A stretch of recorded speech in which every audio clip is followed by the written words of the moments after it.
Hello and welcome to Bend the Knee, a Song of Ice and Fire podcast. I am Sir Matt, the Bud Knight. And I am Sir Ezra, the Watchful. Welcome to our Song of Ice and Fire book club. Today, Matt, we're getting into Chapter 5? Yeah, Chapter 5, John. Chapter 5, John. And this is kind of a shorter chapter. I think all these, these first, when you get the first point of view in the beginning, they're a little bit shorter, but it's got some interesting stuff in it. It was actually kind of hard to really tease out some stuff that would be podcast worthy, but I think when you look at it line by line, there's a few things that we can, talk about today. Yeah. So this chapter kind of it's more just building, I think. Towards there's nothing like super big, even for later spoilery stuff. Okay, so our first show segment is called Small Council. Just some updates. Yeah. On life, Ez? What you got going on? Well, we just recently, if you heard a couple of days ago, we posted a little Vada Kedavra in life. Yeah, that was... I don't know, it was fun. It was fun. So if you're listening to this on Monday, obviously yesterday will have been April Fool's Day, so just having some fun with our friends over at Swish and Flick. They do a Harry Potter reread where they read like we do chapter by chapter, and so we jokingly said we were going to start a rival podcast and start at the end of the books and read back. Right. So you may have if you're a subscriber and you automatically get that stuff downloaded to you, you'll maybe have listened. So hope you enjoyed it. Just something fun. Yeah, something funny. April Fool's Day. But I thought we should at least point it out. That is not going to be the we are not switching the podcast. Yeah, around. no. Yeah, it is. So that was just some April Fool's Day fun there. So. Yeah, and that's kind of what's going on in our lives. So, so Ez got some Watch for us. Good. This week. So last week I talked about there's a cover art for the German version of Fire and Blood, and I guess one of the things I missed was that it's kind of a release date is that it's supposed to come out in November. Oh, really? Okay. Yeah, so there's no release date yet on the worldwide release, just the German release, but I think it's obvious to presume that it should be around the same time. Mm-hmm. Okay. So that's good to know that, hey, we're probably getting this book in November, the first Fire and Blood book. That's awesome. Okay. So that'll be good. When we get to November, we'll definitely be breaking that down as soon as that comes out. And we have some actual Watch this week. Wow. On his blog. Real cryptic. Okay. Here, Gur has on his thing, the title is Yowza. Never mind the count. Here's counting the gremlins way, and it says off we go. Then it has a bunch of pictures of hand, and it's like 1, 2, 3, 4, and it's like 1, 2, 3, 4, 5, 1, 2, 3, 1, 2, 3, 4. Real weird. And he says, but then he says all for one and one for all and all for one. The dragon has 3 heads. When was this posted? Was this? No, this was March 26th. So in the middle of last week. Wow. So what it means, I don't know. It just says, I could tell you more, but I'd have to kill you. Wow. So a real cryptic, I'm guessing Game of Thrones, or probably a Fire and Blood book. Okay. Let me see here. 1, 2, 3, 4. 1, 2, 3, 4, 5. 1, 2, 3. 1, 2, 3, 4. I was wondering if that might be a date if you add it up or something. Yeah. We're gonna need you guys to look into that for us, honestly. Yeah, we have to break it. We have to break it down a little bit more. Oh, he says. Oh, here he says. Yeah. Oops. Okay. Yeah, real weird. Anyway. Well, that's the first I've seen that. So there's something there. There's something there because he specifically says the dragons have 3 heads. Right. So real cryptic. He wants us to break it down, and we'll have to dive into that. So more. Interesting. Super interesting. All right. Yeah. Well, we'll check into it.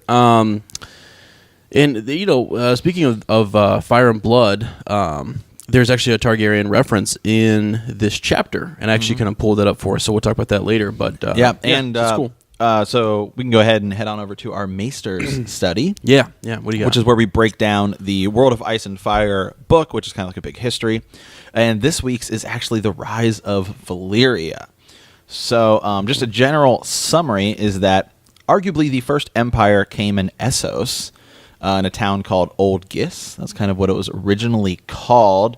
And the Giscari was the name of the people. They were a slavers' town. They rose from turning slaves into warriors until they met the Valyrians, who were able to tame dragons and use them as weapons. It is said that the Valyrians have even descended from dragons with their interesting look, their pale hair and velvet eyes. One thing is for certain, they were not like other men.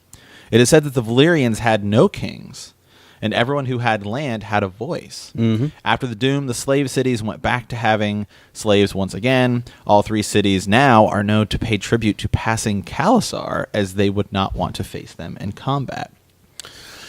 Wow, that's interesting. Real interesting, because, excuse me, I had watched Talking Thrones plot leaks, theoretical plot leaks.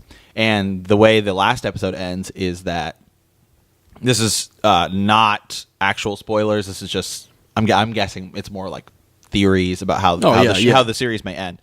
Is that Daenerys and Jon destroy the Iron Throne, burn it down with wildfire, and then they go back to actually having 7 kingdoms, and so there will be no more king in Westeros. And so I thought that was kind of interesting thinking about this because, Daenerys also destroyed slavers. Like, That's true. We're getting rid of slavery. Yeah. And then she also is the Khalasar because she's the Khaleesi. And so you have that aspect to it too. And so I just kind of found the whole thing interesting, is that maybe that's how Game of Thrones does end, with Daenerys saying we're not going to have a king anymore in Westeros. We're going to go back to actually 7 kingdoms. Wow. That is interesting. I never thought about that. And that would make, because they were more like, lords and lordships and stuff. And like you said, everyone sort of had a say, and it was sort of a hierarchy of things, so. Well, I mean, tiers and stuff. We are constantly hearing, especially in the first 2 or 3 books, when Joffrey's like, "Oh, well, I would have a standing army," and what do they always say? The North's too big. Yeah. So the North is so big that it's like, what's the point of even having a king in King's Landing that has any say over it if the North can always just do whatever they want? Yeah. They're just lucky that the Starks have always been pretty cool. Right. And then for a long time, Dorne was like, "Nah, we're not." Yeah, exactly. We're not pinned to that too. So. Well, and actually, we'll get into the North is big, and like you said, Dorne is also just as big. And so when we get into, John mentions it later on, the conquest of Dorne. So that'll be interesting. Yeah. So okay. So quick summary for last week. We covered Chapter 4, Eddard. Robert Baratheon and Ned Stark go down to the crypt so that Robert can pay his respects to Lyanna Stark, Ned's sister, who Robert was formerly betrothed to. She was kidnapped and murdered, that's using some air quotes there, by Rhaegar Targaryen many years ago. Robert then asks Ned to become Hand of the King, which is the last thing Ned wants.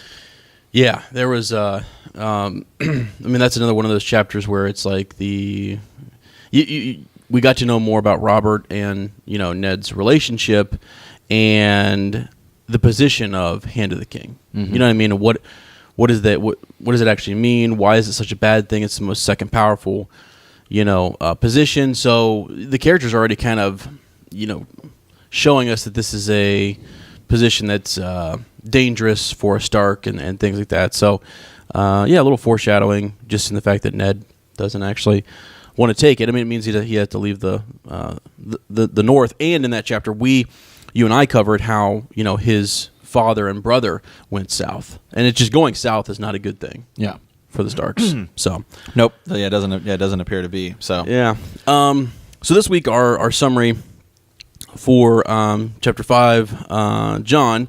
It's the 4th hour of the welcoming feast laid for the king. So we're having this welcoming feast for Robert Baratheon and his family that have come north. John is having a few drinks, listening to stories, and making observations about the king and his family. After several cups of summer wine, John is met by his uncle, Benjen Stark. John is eager to join the Night's Watch, but Uncle Benjen knows what a hard life it will be.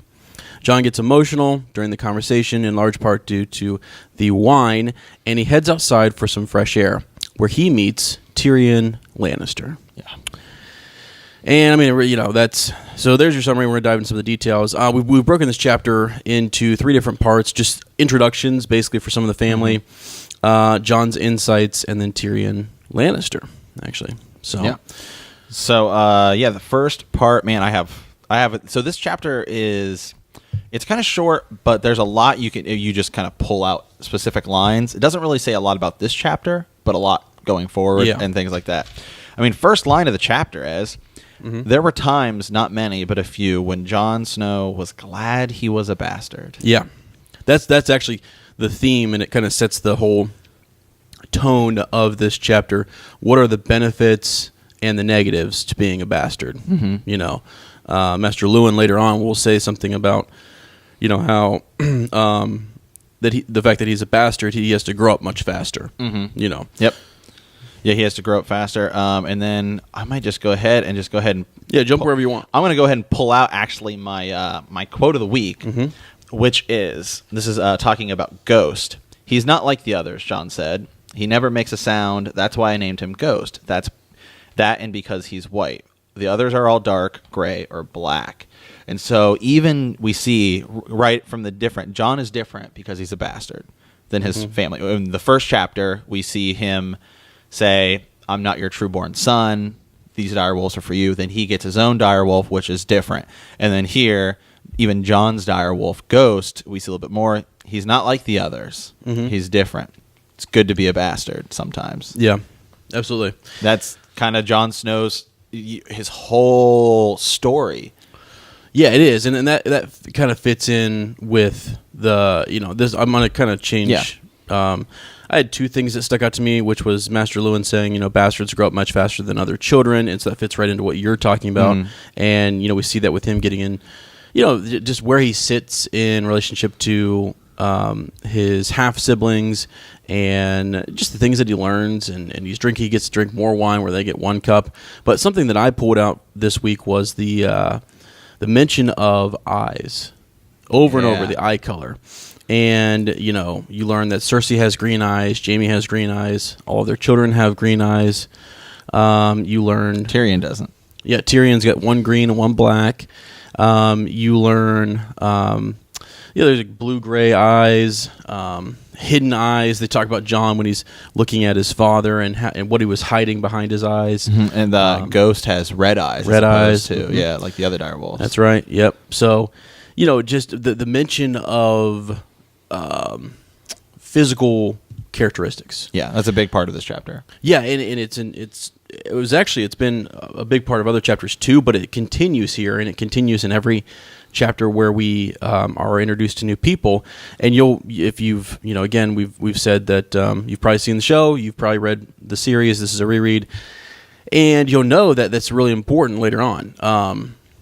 That it seems like it's just an author explaining who a character might be and what they look like, but it's super important. Oh, absolutely. So, well, we definitely know that later when Ned Stark is looking at the characteristics of Joffrey compared to Robert Baratheon. Yeah, and his bastards. Yeah. So I have some other kind of notes here in this first third. Going off what you said, he's talking about. Jon's just kind of describing the scene. He talks about the direwolf Stark, Baratheon's crown stag, and the Lion of Lannister. We can get to this later. It's just a small little thing here. A singer playing the high harp and reciting a ballad, but down to the end of the hall, his voice could be heard scarcely over the roar of the fire. Just who is that? Who is it? Later, might as well talk about it. Yeah, later it's potentially believed that it could be Mance Rayder. Yeah. Does Mance Rayder say it's him? Later, he does say that he was there. Yeah, he does say he was there. Yeah, I don't know that he said. I don't know whether he said he was playing. I think he did. He actually did. He was one of the singers or bards. Yeah, bards. Yeah, yeah. So anyway, I just kind of thought that was interesting where they're talking about you have the direwolf of Stark and the Baratheons thing, but then you also have the Lion of Lannister there. Yeah, and I think that's very important. This idea of the Lannisters have. It shouldn't just be the House Baratheon, but I guess yeah. I think the only reason that Lannister, because that would have been more suspicious if Tyrion hadn't have come. Yeah, I think it's literally that's how they get away with it's Lord Tyrion is here, Yeah. because he is. I mean, Yeah. because Jaime is a part of the Kingsguard. Kingsguard. We'll get to that. Yeah, Yeah. But one more thing on that singer. When later on, when Jon goes out and he looks at the surroundings, people, basically the lone sentry who's standing watch, just one. So super easy for someone to have snuck in. Although Mance says that he actually went much further south and got in with Robert's company and then was able to make his way in there. But I just kind of thought if anybody wanted to sneak in, or wanted to show up, that would be the time to kind of do it. So yeah. So kind of going back off what you said here, there's a line here. Jon was certain that his companions were more entertaining than the king's offspring. So I think it's just specifically the king's offspring. So like just this idea, it's the king's children. So then it goes and it talks about kind of going off the last chapter. When they're all walking in, Jon kind of looks at them and he kind of describes them, I guess, like in his head or whatever. Yeah. The king was a great disappointment to Jon. Yeah. We kind of get that in the last chapter where we hear Ned kind of talking about him as he used to be this really strong, powerful man, and now he's kind of fat and he's got like a big beard and he was like out of breath just from walking down the steps. And, Right. Yeah. Yeah. He's sweating through his silks and things, so not attractive and stuff. But the stories, it's life, it's what life and it's what the kingship has done to him, down there, and so it's not where he thrives. I think he almost wishes that wouldn't have been his life. Yeah, and I think he's just drowning himself in wine and different pleasures to kind of forget where he's at. He's surrounded by Lannisters, and he doesn't like that. So yeah, I thought that is interesting. And when you think about it, I think he would have rather been a lord out just fighting in tournaments, doing all that sort of stuff. But yet he's king, and it's almost like this is not, not cool. Yeah. Going on here, so everyone's walking in, and Jon is just kind of describing them. I thought this one was kind of interesting. Jon noticed the shy looks she gave Robb, talking about Princess Marcella as he was on his arm, as they passed between the tables and the timid way she smiled at him. He decided she was insipid. Robb didn't even have the sense to realize how stupid he was. He was grinning like a fool. There's something there. I think that line is super important because it kind of describes Robb's character. Yeah. There was another line. Marcella's pretty. She is really pretty. She's really pretty, and so, even though she's younger and things like that, it's just it's the idea that he's probably seen pretty girls who were of lower birth or whatever, but this is like a high-born girl looking at him and being kind of flirtatious. It's this moment that he probably hasn't experienced anything like this in his life, and it does play to his character later on. It's like the idea that he's just, this is awesome, like just passionate and like kind of impulsive, what I mean? So and that's described. There was a line a couple weeks ago that we had that was something similar. I should have pulled it up, but where they're talking about Robb as well, and it's the same kind of a thing. I think it's when they were talking about the direwolves. I think it was the Catelyn chapter where she walks in and Ned's at the thing and he's asking about the children and what they're all saying and like he's I think like something else like where they kind of give this idea that Robb is not like, I don't know, he's kind of in his own world. Yeah. So just thought about that. But then he notices Jaime and Tyrion walk in. And when Jaime walks in, it says, Jon found it hard to look away from him. This is what a king should look like. He thought to himself as he had passed. They called him the Lion of Lannister to his face and whispered Kingslayer behind his back. Yeah. And that is actually our vocab for the week. Yeah. We could jump into that now, or we could wait. That's fine. Yeah, I think it's okay. Keep them connected. Yeah, so keep them connected. So vocab for this week is Kingslayer. So this is kind of what happens during the sack of King's Landing. So I have the full wiki thing pulled up here. When a rebel army led by Lord Eddard Stark raced towards King's Landing after Rhaegar's death at the Trident, Lord Tywin Lannister appeared at the gates of the capital with 12,000 men. His main concern was that King Aerys Targaryen II would be capable of killing Jaime out of spite, as well as Jaime himself could do something rash. Lord Varys, this is where Lord Varys counsels King Aerys to open the gates. Yeah. saying that, hey, this is, let him in. He's our friend. He's our ally. Right. And so it happens. So Varys. And that's a whole other topic, is to whether... Oh, no, excuse me. Varys counseled him against opening the gates. it. Excuse me. I was yeah, gonna say, all right. Yeah, and Pycelle's the one who says, Yes. let him in.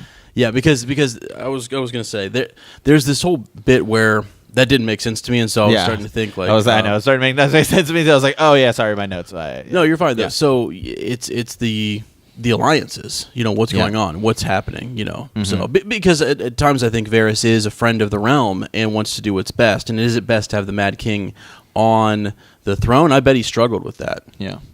So... Yeah, he did.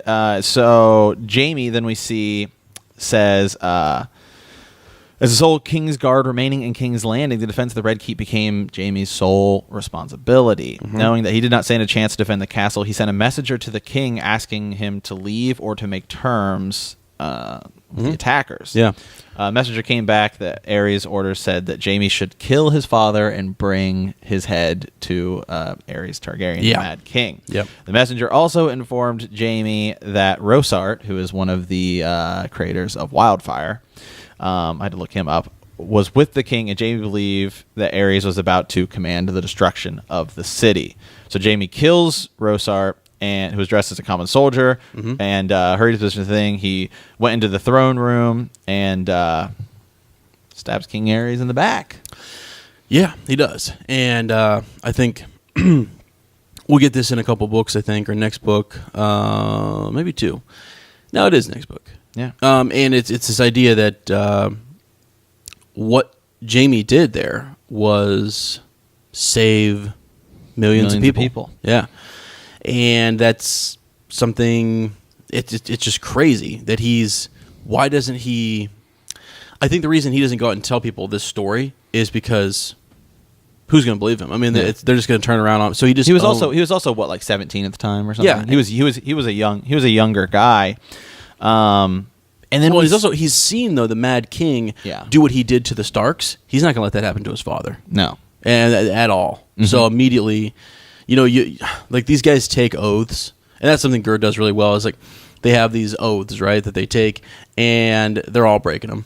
It's you're supposed to forsake family and blood and all this. No, yeah, it's stronger, and I think that's sort of the idea, is that is what ties people together. Yeah, these long-standing relationships and stuff. So yeah, and after that, there's the article goes on a little bit more to talk about just what happened. So Jaime's sitting on the Iron Throne, and Ned Stark rides in, and Jaime's just kind of hanging on the throne. He says that the seat's uncomfortable, and he doesn't want it, and then Ned Stark says, we're going to give it to Robert Baratheon. Yeah. And Jaime, afterwards, hunted down the other 2 Pyromancers and killed them. Yeah. Yeah. So, and he's known as Kingslayer all throughout the thing, and Ned urged Robert to strip Jaime of the White Cloak, and arguing that he should at least be made to join the Night's Watch. Robert listens to Jon Arryn instead and pardons him and lets him become a Kingsguard. Yeah, and here's the thing. So, I've read that before, and if Ned believed that, then why doesn't he believe that necessarily with... I mean, I get that Barristan Selmy and all those guys were loyal to the king, right? And so he basically is just saying, since he was disloyal and killed the king, you can't trust him. He's got a good point, but at the same time, it's sort of, you get into what Joffrey does later on with Barristan Selmy, and I don't know, it's just never...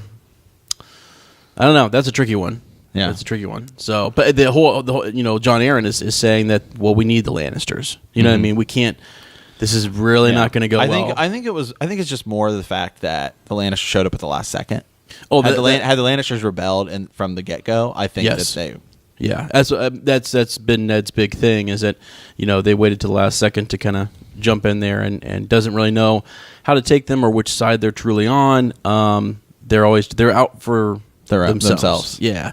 And so that's what kind of worries him, and to have someone protecting his friend who's a Lannister just doesn't sit well.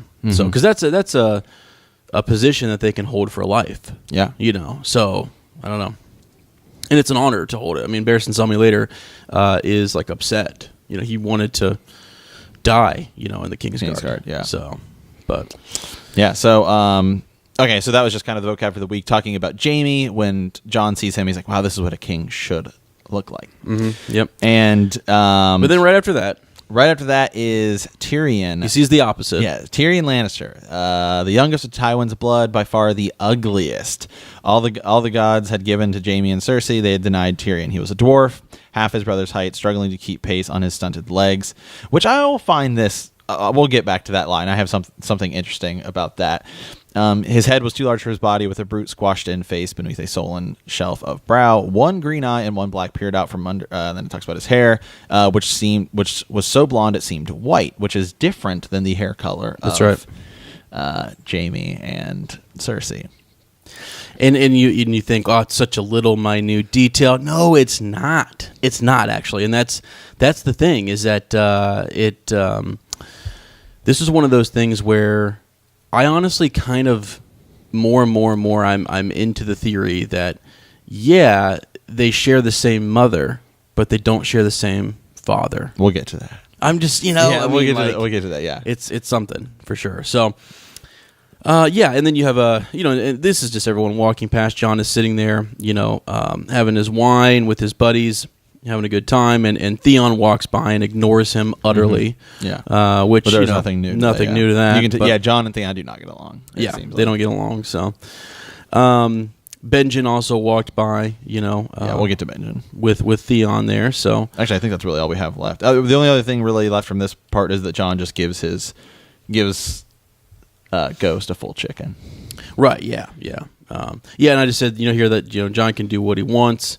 He drinks, and he's able to bring Ghost, which the other kids weren't allowed to bring their direwolves. So he's able to bring his. Or actually, maybe he wasn't allowed to, but no one's paying attention to him right now. So he's kind of doing his own thing on his own, which is cool. So, all right. Let's see. Are we into the next? I think when Benjen. Jon's insights. Yeah. So Jon's insights are our second third here, really. And what we're looking at is just Jon's attention to detail, things that he sees with Lady Stark, the Queen, his father. Just get to know Jon a little bit more and who he is here. So, So what are some of your first thoughts on that? Well, we just we just get a lot from Jon. Obviously, we talked about how he just kind of noticed everything. And then really we get a lot when he's talking to Benjen, I think. Yeah, we do. See if I had anything before that. I don't think I do, actually. No, they just kind of they kind of just describe Benjen as he walks in, his sharp features, blue-gray eyes. Yeah, that's about it, really. So he starts to kind of talk about Ghost. Yeah. Right? Yeah, and how he's direwolf. Yeah, how he's different. That was my quote of the week I said earlier when he says that he's white, he's not like the other direwolves. Yeah. And then Benjen starts talking about things beyond the wall, and this gets Jon a little excited. Yeah, it does. Yeah, he's excited to talk to his Uncle Benjen about that because there's something he wants to kind of get into. But I thought first though, he actually right after that he says, "Don't you usually eat with your brothers?" Yeah. Don't you usually eat with your siblings? And he's sort of like, "Yeah, I do, but it would be an insult to the king and the queen to have a bastard up there, And so, and that was actually from Cat from Catelyn Tully Stark, and so she doesn't want him up there. She's the one who points that out, I think.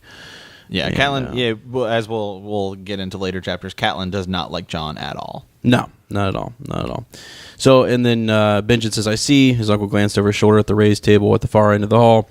"My brother does not seem very festive tonight." Jon had noticed that too. A bastard had to learn to notice things, to read the truth that people hid behind their eyes. His father was observing all of the courtesies, but there was a tightness in him that Jon had seldom seen before. And that's the kind of piece that stuck out to me, that, of all of his children, his bastard, air quote, would notice that about his father. And just anyone who's in the hall, he really, pays attention to detail and notices the minute, small things. And really, I guess, is in tune with more like your body language and what you're not communicating with your words, So I think that could help in well, that does help him later, and we'll talk about that as we continue. Yeah, well, it's something that comes up later with Tyrion, where Tyrion talks about like, well, because I'm a dwarf, like I can't wield a sword, I can't do this. I need to be smart with my mind. Mm-hmm. And so it's interesting. We'll get to it later when Tyrion and Jon have some conversations, and that's kind of where Tyrion tells him. Yeah, absolutely. The next thing that Jon notices is that the queen is also mad. The queen is angry too. Jon told his uncle in a low, quiet voice, "Father took the king down to the crypts this afternoon. The queen didn't want him to go." Benjen gave Jon a careful, measuring look. "You don't miss much, do you, Jon? We could use a man like you on the wall." Yeah. And yeah, I don't know if did Benjen mean to say that? I mean, does he? I mean, I think he knows that that Jon actually wants to go. That Jon wants to go, but that Jon may go one day. That maybe that's the plan. But then they get into this back and forth on now's not the time. Not when you're 14. Go know a woman. Understand what you'd really be giving up before you make this. Pledge to this brotherhood. So I think that's fair. Because we kind of get in the show sometimes, Jon saying, "Why didn't anyone tell me about this?" Or, that Tyrion, you're the only one who really kind of, let me know that this was going to be, or really told me what this place, was and what it was going to be. So, thought that was kind of interesting. Let's see. Any more Jon's insights here? Jon just swells with pride. And he says, "Robb is stronger with a lance than I, but I'm the better sword." And Hullen says, "I sit a horse as well as anyone in the castle."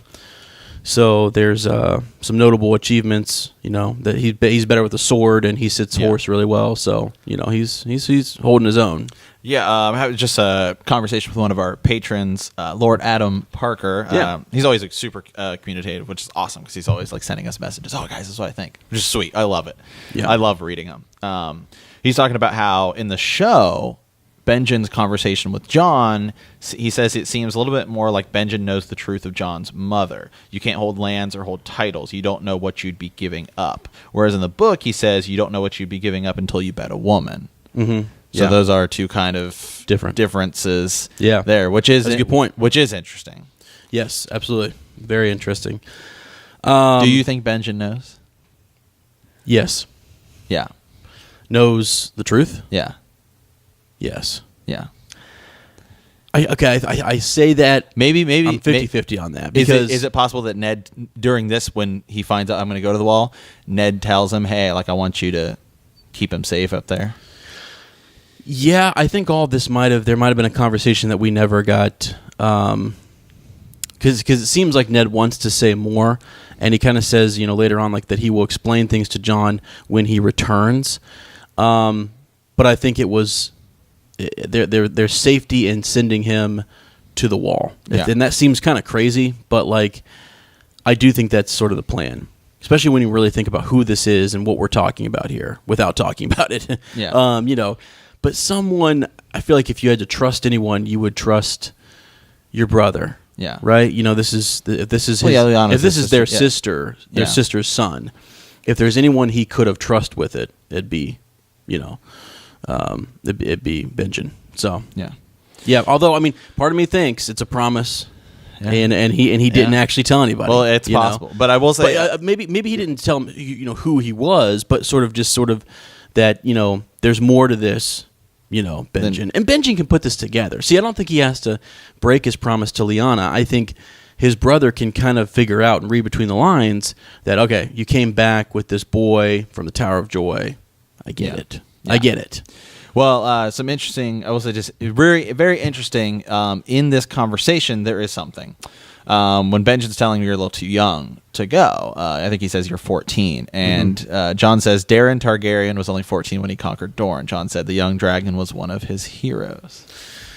Yeah. And just throwing that out there. Throwing it out there. So, Daeron Targaryen, also known as the Young Dragon, and this is someone who Jon, really kind of idolized and liked a lot. When we read the Dunk and Egg series, I think there's a mention of him in there a couple of times. So he's the eldest son of King Aegon III. and he's the 8th Targaryen to sit the Iron Throne. He ascended to the throne at the age of 14, and he's famous for conquering Dorne. I'm just getting this off of the wiki page. And basically, he only lives to be 18, which is said right here in this chapter, that he only lives to be 18. He, when he goes to conquer Dorne, he felt like that was basically that it was the kingdom that they couldn't conquer, that they needed to sort of settle this business with them. Well, how old would Jon be when he first dies? Is he 18? I don't know. Probably. I mean, if he's 14 here and then he dies at the end of A Feast for Crows when he gets stabbed, I mean, that's only a couple years. Yeah, time is sometimes hard to it's gauge hard in this. Yeah, because you have to pay attention to when they say that it took a month for the king to get from right. But it can't be that much longer. Because I don't think the time difference between Game of Thrones to even A Dance with Dragons, Feast for Crows, if you kind of look at them, it's the same thing. It can't be more than 5 years. No, but yeah, it's here's a little aside, something that it's I do like to pay attention to how writers move time around and how that happens, because, for example, in Wheel of Time, it all takes 15 place 15 books in like 1 year. It's like, well, that did not happen in 1 year. You know what I mean? Well, I guess, it just 2, depends. 3. I guess it'll just depend on how big the world is. Yeah, exactly. So, but yeah, so it's he goes down, he conquers Dorne, and loses a bunch of men, and so that was unfortunately the conquest didn't last. It was undone in a fortnight. So when a clever trap killed the steward that Daeron had left to rule Dorne, and so there's that whole bit. So but he actually for a little while there it was a good accomplishment. So so anyway, the conversation keeps going. I just thought this part was funny, and he says, also, do you remember that Daeron died when he was 18, or have you forgotten that part? And Jon says, I forget nothing. I just think it's funny, because I just put in my notes, he also knows nothing. Yeah, exactly. You know nothing. I put the same thing in my margin. You forget that. Right. And then later, he's talking about some stuff. He's talking about how his brothers are going to have things. What place could a bastard hope to earn? Then, this is really interesting here. Benjen says, you don't know what you're asking, Jon. The Night's Watch is a sworn brotherhood. We have no families. None of us will have their father's sons. Our wife is duty, and our mistress is honor. I just thought that family, duty, honor, not that it has anything to do with perhaps Catelyn Stark or that. I just saw that, and it just, the way it looked on my page, I just have it circled. Oh yeah. That is interesting. Yeah. And then Jon says, a bastard can have honor too, and he's missing the point, a little bit. But I'm ready to swear your oath, and he says, you're a boy of 14, not a man yet. Until you have known a woman, you cannot understand what you would be giving up. And boy, is that true. Yeah. I mean, come on. It's anyone who has experienced a little bit more life than a 14-year-old would say the same thing. You know, you don't understand what you're giving up here. If you have a chance to stay in Winterfell for a little longer, okay. But it seems like maybe things accelerated here to a point where, his father's leaving. And his father is the one who really looks out for him, and he feels comfortable, I think, and appreciated and safe when his father's there. And his father's leaving, and then it's going to be Robb is in control. But really, it's it's his stepmother, I guess, Catelyn Tully, and so I think that sort of pushes him to say, okay, let's go. Yep. Time for me to head north, but we'll get there. Then Benjen says to Jon, more's the pity, you put a hand on Jon's shoulder. Come back to me after you fathered a few bastards of your own, and we'll see how you feel. Jon trembled. I will never father a bastard, he said carefully. Never. He spat it out like venom. Yeah, because he knows. I mean, he knows, I guess, the hardship and sort of like, kind of like the Kingslayer has that name whispered behind his back. It's what they say openly to Jon often, that you're the bastard, and so he has to kind of deal with that. So there's really not much. I mean, he gets upset. He's been drinking too much wine, and he says he has to, he excuses himself and kind of he's stumbling out into the night and things. Yeah. So he starts to cry. It says Jon felt hot tears on his cheeks, which I found interesting in that there's a lot in these first couple chapters when it talks about like it's burnt like ice, it does this, and it's always something to do with either hot or cold. Mm-hmm. And so I just have found that interesting. I went back and looked at when Daenerys gets out of the pool or out of the bath, it says like she could feel the cold air brush across her, and it, you know, just I don't know. I've just noticed that specifically Gur has written this type of a line into about every chapter. Well, yeah, I mean, even right here when he steps out from the hall, you know, it's warm, hot into the cold air sort of feel of going outside and things. Yeah, it's a good point. I mean, he does that a lot. Okay, so then as he steps out, he hears a voice call out to him. Boy, a voice called. And this, I thought this was really interesting. He turns back around, and over the ledge, above the door to the great hall, looking for all the world like a gargoyle, the dwarf grinned down at him. Is that animal a wolf? A dire wolf, Jon said. His name is Ghost. He stared up at the little man, his disappointment suddenly forgotten. What are you doing up there? Why aren't you at the feast? And so they have this little back and forth or whatever. And Tyrion's just kind of talking about, you know, it's too loud. He's had too much wine. You know, not good to vomit on your brother. Yeah. Which I guess he's had some experience doing that. Doesn't surprise me. That doesn't surprise me at all. I love Tyrion. And so Jon's like, you know, he's thinking about helping him down. Should I get a ladder? This is where I was talking about where he talked about he noticed that he was like, you know, walking across on his stunty little legs, but then here he see what he does here. So he says, "Oh, bleed that," the little man said. He pushed himself off the ledge into the empty air. Jon gasped, then watched with awe as Tyrion Lannister spun around in a tight ball, landed lightly on his hands, then vaulted backward onto his legs. Mm-hmm. Are you kidding me? Yeah. Like, why didn't Peter Dinklage do this in the show? Well, yeah, but also like, did that really happen? I was like, what? Is that just, you know, is he that acrobatic? You know, that I know. That was. I found this line interesting. I was just like, I don't know, maybe we don't see like more of that kind of stuff in the. Yeah, we don't really, and so it's kind of like maybe this might have changed course on this. Yeah, he did. You know, which is fine, but I don't know. There's some acrobats there. There's something going. I mean, maybe he was thinking he'd have to go join the circus like the other dwarves that we see later on. They're always jumping around doing cartwheels. I don't know. I just found it interesting. Yeah. And they have a really good back and forth conversation. You know, basically talking about what it means to be a bastard, what it means to be a dwarf, and you know, Tyrion gets to kind of pet Ghost. Yeah, Ghost is really in the. I mean, Jon has real good command over Ghost. You know, which is good to see that these kids have trained their dire wolves so they're not ripping people's faces and throats out.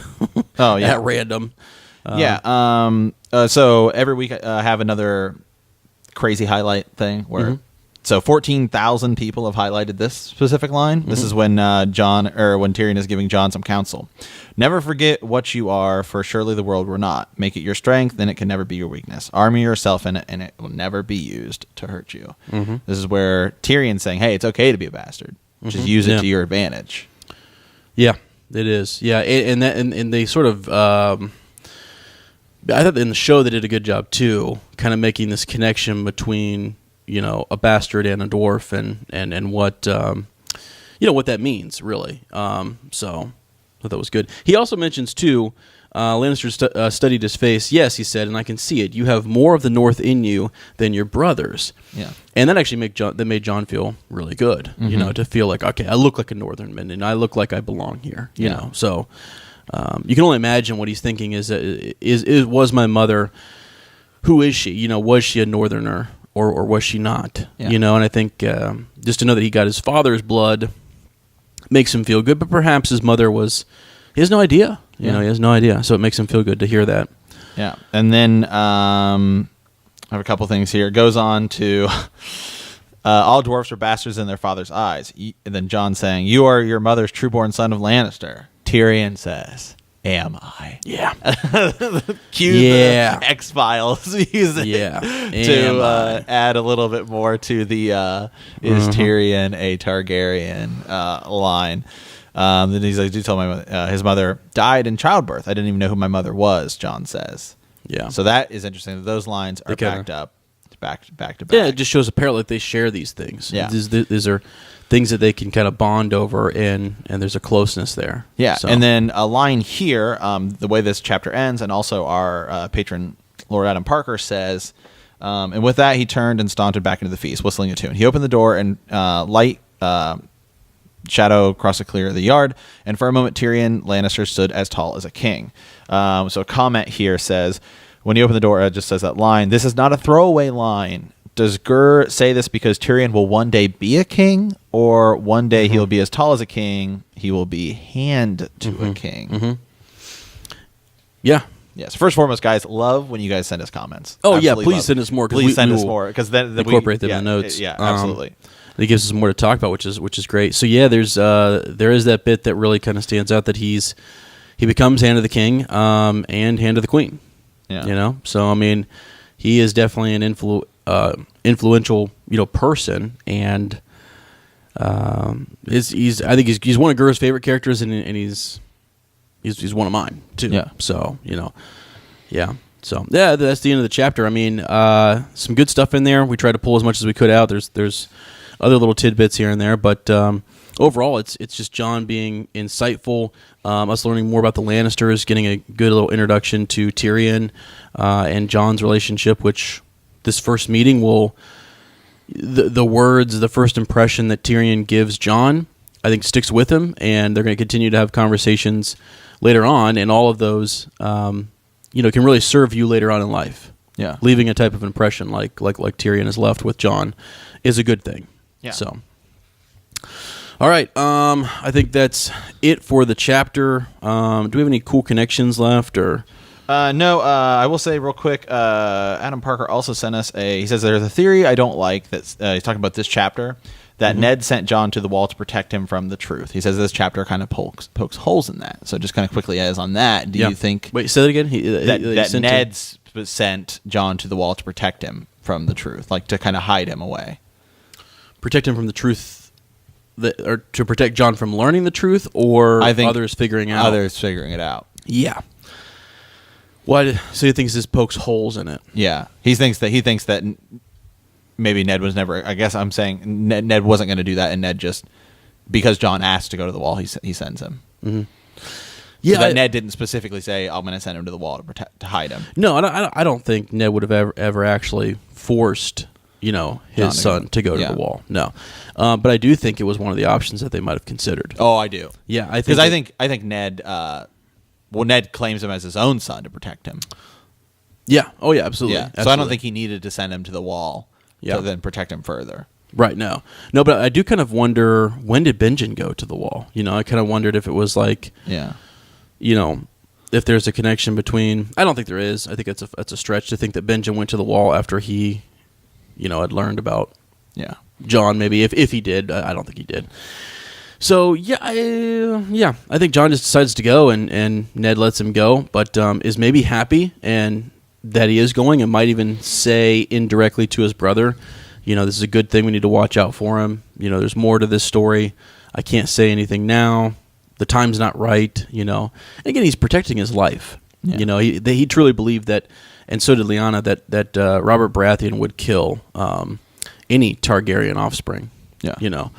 Which I don't know, man. I get that, it would be Rhaegar's son, and that would really irritate him. But it's also like, this boy is a Stark too, And so I feel like, I don't know. I don't really know how Robert would have reacted. I don't know that he would have killed. It would have set him directly against his good friend. Ned Stark. I don't know though. I thought about, actually I was thinking about that this week, and I don't know, because Robert kind of goes off the hinge later when he says, "No, we're going to kill this Daenerys Targaryen." Right, but he says later that Ned's right. Yeah, he's like, "You're right." She's just what. I mean, had he known from the get-go, this is Robert and Lyanna's son, I think he would have killed him right then and there. But once he's kind of grown, maybe, I don't know. Yeah, maybe not. And then also, I don't know. It's tough to tell, because who would have rallied behind him? Is there? Well, I don't even. Also, isn't it better that Jon is raised a bastard? Yeah. It's one of those things. It's almost like, I hate to even throw out a Harry Potter reference here, but Dumbledore believed that having Harry raised in the Muggle world would make his head less big. He's not going to be thinking he's this badass chosen one. Well, I mean, maybe, but the thing is Ned probably didn't know that there's this prophecy and all this other stuff. Just that he would be the heir to the throne. Yeah, because that he would have been the heir to the throne. Yeah, he has more of a claim than because it's the right son of the. He would have more of a claim than Daenerys. Yeah, and Viserys and everybody. Yeah. Growing up, so growing up, he would have had that claim, and it's like, right, what do you do? Because he can, and I get why they did it, because it directly, people would then say, how can Robert Baratheon rule when the true born heir is up in the north? You know what I mean? Yeah, it wouldn't have worked, sort of thing. But I think I see people say that, but once you've usurped the way I look at it is, if you take out the king and you just defeat their armies, you're now king. You're king. Yeah. So that's why I keep saying that Stannis is the legit true heir to the throne, because once Robert dies, Joffrey's not an actual heir. You so have Stannis to is the legit king. You have to usurp. You have to take it back. Yeah. For that line to continue. The line is stopped. Yeah. But it's two different. But Jon has a claim. He does have a claim, but it is that mentality that look what it there's two lines of thoughts. Yeah, two lines of thoughts that you could take on it. So, I gotcha. Yeah, but they're just good friends, and I'm not so sure that that Robert would have seen it like that way. I think they could have both protected him in some way, and maybe even jointly, especially if they could have shown Robert that Cersei's, being unfaithful, and that he has all these, I don't know, inbred air quote kids that cannot, continue his line. Then it's like, okay, well, yeah, it's Jon's. Let's give it to Jon. Yep. Yep. It's a good thought there, Adam. Appreciate it. Yeah, seriously. And anybody else, please send us thoughts, opinions, questions. Yeah, and we'll read them, because we love reading them. And send us a raven. Yeah, it's kind of where we're at now. Yeah, send us a raven. Hit us up on iTunes, Facebook. You can send us messages on our Facebook page. That's probably the best way to hit us up. Yeah, we got a few people too. Our patrons are also messaging us on Patreon there, and if you do that, I mean, that's instantly boom, you're on. We're gonna put your comments out there, so it's a guaranteed way to get your thoughts in on the show. We're gonna start posting some polls there and some discussion threads, just so people can kind of chat about the chapter if they so please. So we do other cool things for our patrons. We have knighting ceremonies coming. So if you sign up, you get we'll make you a house sigil, custom house sigil, and we're gonna do some knighting videos here in a bit. And actually, I believe here soon we'll have 3 people who have to take their Night's Watch vows. Yeah, 3 people to take their Night's Watch vows. They have taken the black. We appreciate those folks, and that would be, let's see, Nicole Whitaker, our good friend David Fogel, David Huntsman, and Tiffany Evans also just joined. So, yeah, we got to get your guys' if you take the black, you got to say the you got to record yourself saying the vows, and we put it at the beginning of the episode. Yeah, sweet. Yeah. And Matt and I will make a phone number, so you can just call in, and you can just just make it really easy for you. You can either send us an audio file, or you can just call the number. We'll get that to you, and leave a voicemail. We'll play it for everybody here on the show. And we also have T-shirts coming out too. So give us 30 days. We've got to order a couple of T-shirts here, and get those out to our Yeah, and for the people who do sign up on Patreon, we make you the house sigil. Just kind of send us what you're thinking, and we'll get that rolling for you. Yeah, I made one for Adam Parker. We worked throughout a week. I just kind of went back and forth, and the one we actually designed, you can see it on our Facebook page and stuff like that. And I think it's super cool. He liked it, so that made me happy. And if you don't like it, just let us know. I'll change it. We'll try. If you look on the Song of Ice and Fire wiki page too, they're pretty simple. They're it's sort of the creativity is in the decision you make, what you choose to. Yeah, he took his family crest, which is it's like a red shield, and it's got a yellow stripe on it. It has 3 lions' heads. Yeah. But he's like, but I hate the Lannisters, and so he's like, I've always kind of been fond of bulls, so we put 3 bulls' heads in, and it looks super cool, and he really liked it. And we have a page so you can see all of the people who signed up for that.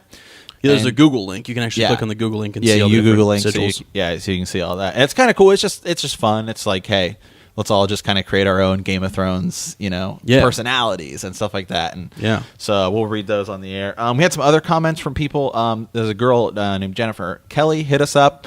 She said she just found our podcast, really liked it. She talked about the Game of Thrones mobile game, which I haven't checked out, but she said it could be kind of addictive, so be careful. Yeah. And but anyway, she asked us if we're going to Ice and Fire Con, and that is in Mount Sterling, Ohio. We're from Columbus. Right. It's at the end of April, and so we're looking to go to that. Got to kind of figure it out more, like scheduling and how that kind of works. But we're planning. Yeah, we're planning on attending. Just got to kind of figure out the logistics of it, and should have some pins made. I got some bend the knee pins, like the little button pins, made up. So if you guys happen to go and see us there, come up and we'll give you some free swag. Yeah, absolutely, for sure.